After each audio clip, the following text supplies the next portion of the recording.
Hello, good morning to all. Ayan, nandito kami ngayon sa Barangay Balawing ng Silay City. Nandito kami sa seaside.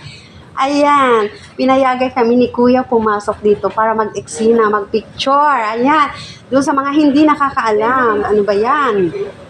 Hindi pa nakakarating. Ayan, gusto ko kayo, ini-invite ko kayo dito. Maganda sila dito sa may, sa may seaside. Ayan, may bar sila. Ayan, maganda. Ayan, malinis at fresh. Ayan, kitang-kita talaga ang bye-bye. Ayan, lalo na sa gabi. Ayan, yung mga gusto dyan, mag-gimmick, mga barkadas. Ayan, pumunta kayo dito. Ayan, pinopromote kong kanilang resto bar. Ayan. Kasi first time kong pumunta dito after 40 years. Siguro, baka hindi lang 40 years na hindi ako nakakadto sa Barangay Balaring. Ayan. Dahil napakabata ko pa nung iniwan ko itong lugar na ito. Ngayon, ayan ngayon, dahil tayo ay kailangan natin ng content. Ayan, kailangan natin yan. So, pumunta kami dito. Inaya ako ng isang ka-sister natin sa Reel. Ayan mga ka-Reels, tignan nyo. Ayan. Doon sa mga hindi pa nakapasyal dito, lalo sa mga nagbibisita dito sa Silay City. Ayan. Pumunta kayo dito sa Barangay Balaring, dito sa may seaside. Maganda ang kanilang resto dito. Ayan. May bar talaga sila dito sa gabi. Kaya lang, hindi na tayo makabalik dito dahil bukas na tayo ay babalik na. Na kung saan tayo nanggaling na probinsya. Ayan. Galing tayo na probinsya.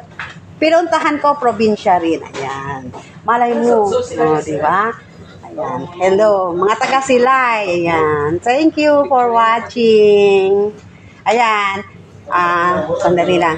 May nagre-request na pipicturean din daw namin ang aming photographer dahil ang aming photographer ay yan, napagod na. Umupo na.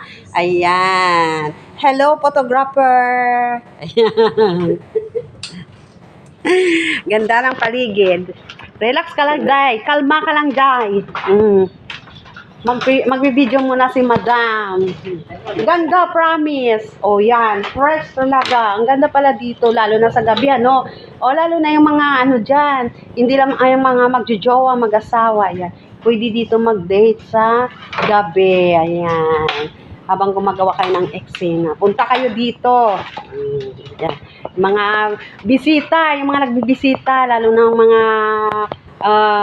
hindi mga taga-Silay. Kasi kung di ka taga-Silay, hindi masyadong familiar.